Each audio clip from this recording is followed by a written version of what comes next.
Here's the move out you're planning this year. You're thinking about clearing a unit. Maybe your mom needs to move in. Maybe you want to occupy it yourself.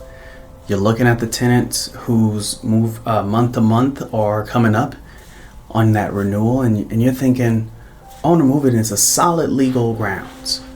I mean, it is until SB 567 made it about 6 times harder to prove it and for you to mean it. Now, one bad notice, one missing dock, 1 day short on occupancy, and you're looking at terrible damages. That's 3 times what the judges call wrongful eviction, plus California Attorney General's injunctions that shut down your whole move-in strategy statewide. He doesn't negotiate. They file suits. They don't care if you're running 50 units, 5 units, 500 units. If they think you're gaming owner move-in to clear tenants, you're a case study. This video is for the self-managing 20 to 100 unit owner in Central Contra Costa who is half considering this move. If that's you, I need your eyes. Hello, my name is Rodrell DeAndre. I'm a licensed real estate agent and a co-founder of Rental Lords with a single job, keeping landlords like you legal and tenants screened right the first time. I've run the compliance side of my small multifamily deals for years. I hold Michael Blanc's multifamily syndication certs. That means underwriting, construction, property management, the works. Rental Lords works with self-managing owners across Central Contra Costa who have 20 to 100 units. We're not a Zillow listing tool, okay? We're legal risk and tenant screening specialists. And right now, owner move-in law is the biggest trap I see self-managers walking into. So it's important to pay attention to this. AB 1482 made it extremely hard. SB 567 made it nearly impossible without a paper trail. Let me show you why this hits 20 to 100 units self-managers the hardest. If you're a smaller portfolio, you have to move fast. You know your tenants. You think this is straightforward. I need this unit, but you're also not hiring a compliance team, so you're not building a legal file. You're working from your phone and a spreadsheet. So that SB 567 dropped. It's adding 3 new layers of like proof of law now demanding. So 1, you need to have stricter just cause language. 2, you need proof of intent to occupy. And number 3, timelines, hard timelines. Miss any of them, and you're not just losing the eviction, you're playing a terrible game. You're going to cause damages and wake up the civil suits from California AG, California Attorney Generals. So let's talk about what the SB 567 actually changes. So before SB 567, the owner move-in was just cause evictions. You said you were moving in, and how was that? The burden was on the tenant and for them to prove that you were lying. SB 567 flipped that. Now you have to prove you meant it. And in the law tells you exactly how. First, you notice the language has to be precise.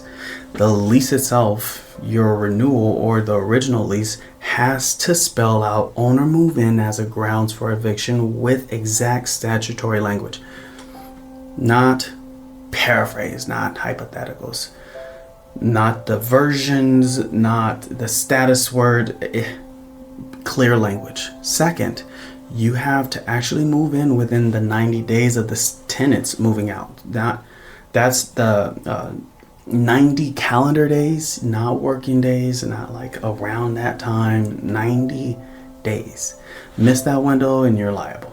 Third, you have to live there for a minimum of 12 months. 12 months. That's not like a suggestion. That's the law. If you move in 6 months, you're liable. If your mom moves in and leaves after 8 months, you're liable. You kind of get the pattern here.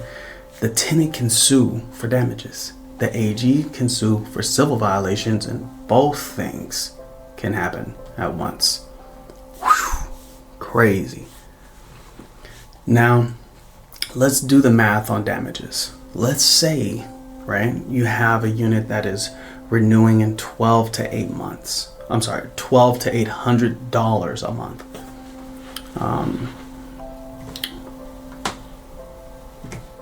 Let's say you have a unit that was renting for $2,800 a month. Market just went up. You move your mom, and in 92 days later, you panic. Maybe the city attorney's office sends you a letter. Maybe the tenant files a compliance. You're looking at 3 times $2,800. That's $8,400 per month for the unlawful occupancy. If the occupancy lasted 8 months, you're under a 12-month minimum. You're looking at $67,200, and that's just in damages on one unit. That's not counting actual damages on the tenant claim. Relocating costs, emotional distress, lost wages, and moving, that's not counting the attorney's fees. California law makes the landlord pay the tenant's attorney fees in these cases. You just paid a tenant's legal team $40, $50, maybe $60,000. And now you're under injunction. The AG files, like, you can use owner move-in at any of your properties while this case is pending. Maybe it settles in 2 years, maybe it takes 5. Here's what holds up legally. Your lease or renewal needs to include owner move-in language. It has to be in the lease itself, not separated notices. Here's an exact language that survives scrutiny.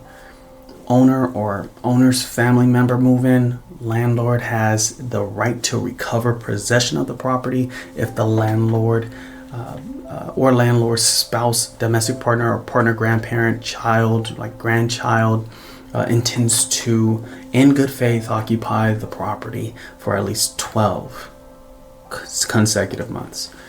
And the property is not like subdivided single family home. That's not my paraphrasing. That's the statutory language. So use it. Every renewal, every lease, second file, you need a signed declaration of intent to occupy the property.